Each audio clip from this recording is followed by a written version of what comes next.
Hello. Welcome on back to my channel. I hope you all are doing well. Today I'm creating a look that I find to be quick and easy, shouldn't take any more than 15 minutes, and it's practical. You'll find that I'm repurposing a lot of the products that I'm using throughout this tutorial. So without further ado, if you want to learn how I created this look right here, then keep on watching. So to begin, I'm taking the Shiseido Ultimune Serum along with the Plexiglass Illuminator, mixing them together really well in the palms of my hands and applying them on as the first step to prep our model's skin.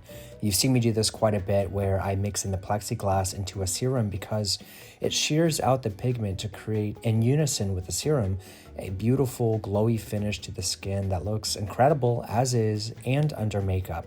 And of course, I always bring the skincare down the neck and chest. Next up, for foundation, I'm using the Armani Luminous Silk Foundation in the shade 4 and applying this on with a makeup sponge. I used maybe like 2, maybe 3 pumps of this foundation, which is more than enough.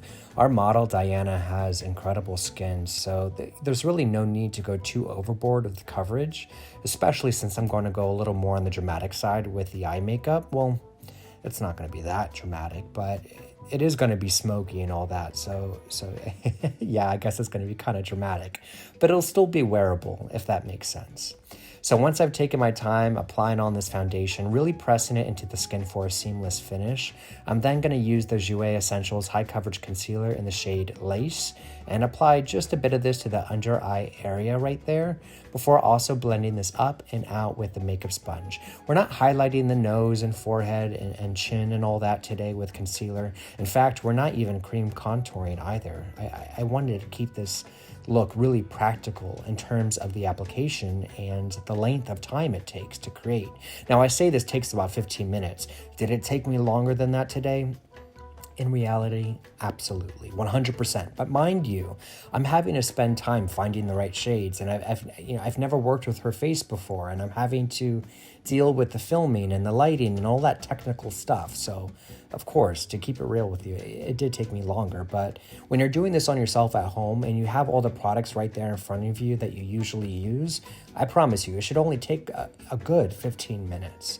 So once I have this concealer blended out underneath the eyes and onto the eyelids, I'm then using the One Size translucent setting powder to set these products into place. I start with the under eye area because this is usually first to crease, and look at how beautiful that looks. It's so clean and polished. I love it. Now I'll do the same for the other under eye here and then use a large fluffy face brush to set the rest of the foundation with the same powder. I forgot to say it because I was rambling, of course, but the reason I concealed her upper eyelids earlier with a brush rather than the sponge is because she has lash extensions, and whenever a client or model has them, I apply the concealer onto the lid with a brush because I don't want to get that concealer all up in the lashes, you know what I mean? So it just keeps everything clean and a bit more precise. And notice here, I'm tapping this powder in. I'm not dragging the brush across the skin because I don't want to move that foundation around. We just spent this time blending it into the skin for that seamless finish, so I just want to layer the powder on top to set it into place. Now, once we have these products set, I'm then using the Makeup by Mario Soft Sculpt Bronzer in the shade Light and using this to add back in some dimension to the perimeter of the face, such as the forehead, cheekbones, temples, and jawline. I don't use this bronzer in this shade as much as I'd like to. It's great for those with fair skin tones because you can see here, it's not super warm, which is often the case with bronzers, and it makes it quite tricky for those who do have fair skin tones because even the smallest amount of the wrong bronzer shade can make it look like an Oompa Loompa, but I find this to be the perfect shade for Diana. And then of course, I'm heading back to the One Size powder and using this to bake with along the sides of her nose and jawline. Listen, you could give me 2.5 minutes to do a full glam, and I'm still somehow gonna find time in there to bake. It makes a big enough difference in the end result to do this, or at least for me it does. And it only takes, only a few seconds. But it's not for everybody, so feel free to skip right on over this step if you'd like to. In the meantime, I'm going to start on the brows using the Senna Brow Book palette and use this to lightly fill in her brows with. She already has some beautiful full brows, so I'm more so using this to create more of the shape I'm looking to get for this look by keeping most of the placement towards the outer half of the brow. While I was doing the other brow off camera, I took the smallest amount of concealer and placed it right at the front of the brow to soften it a bit. But other than that, these brows only took a minute or so to do. After this, we're starting on the eye makeup using the same bronzer I had used earlier and placing this on the lid using a flatter eyeshadow brush. And then you'll see me take a fluffier blending brush to diffuse out the edges outwards towards the temples. I really want, I want a blown out smoky eye for this look. So this bronzer is laying down the blueprint for the shadows I'll next use. Well, I say shadows, but they're technically not eyeshadows. It's the brow powders from the Senna Brow Book I used earlier on the brows. I'm using that deep brown shade from the palette called Espresso and using this to really deepen the outer corner and build shape up by running this through the crease. Again, this kind of goes back to what I was saying about keeping this look practical.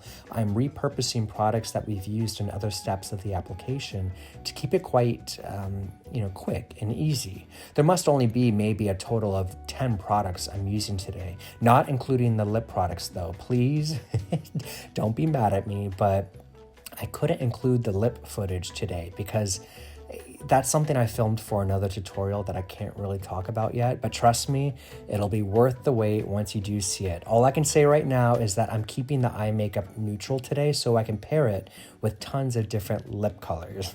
Okay, that's it. Now back to what I'm doing here. I've run some of that bronzer underneath the eyes and then using the black eyeshadow from that brow palette to define that lower and upper lash line.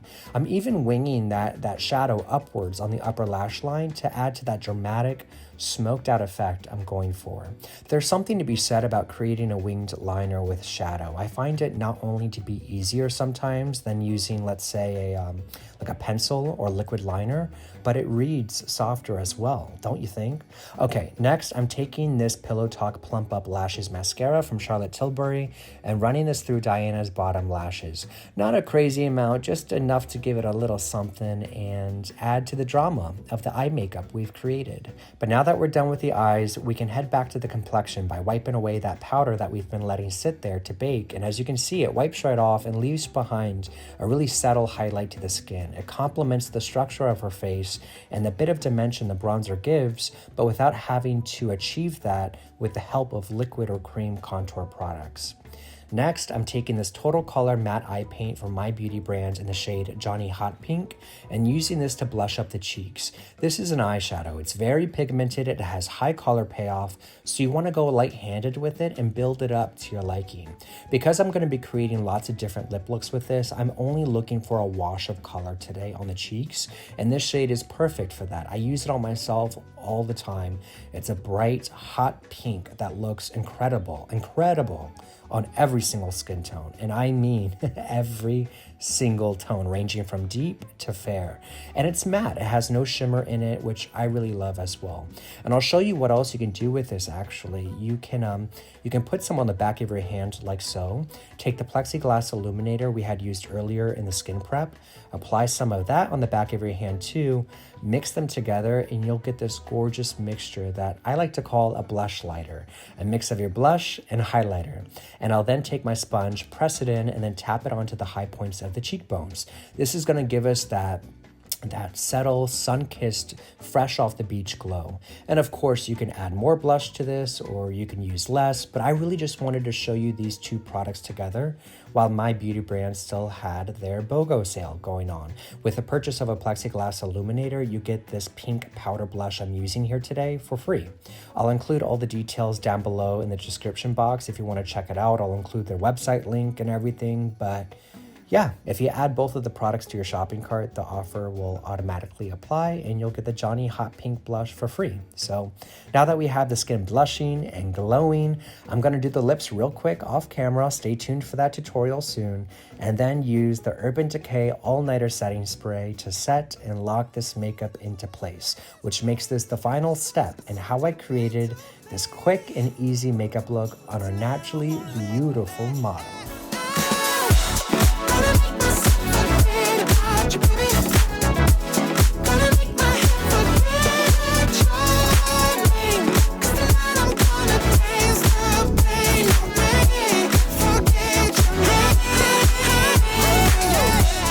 have it, kids. I hope you all enjoyed today's tutorial. If you did, be sure to give this video a big ol' thumbs up and subscribe to the channel.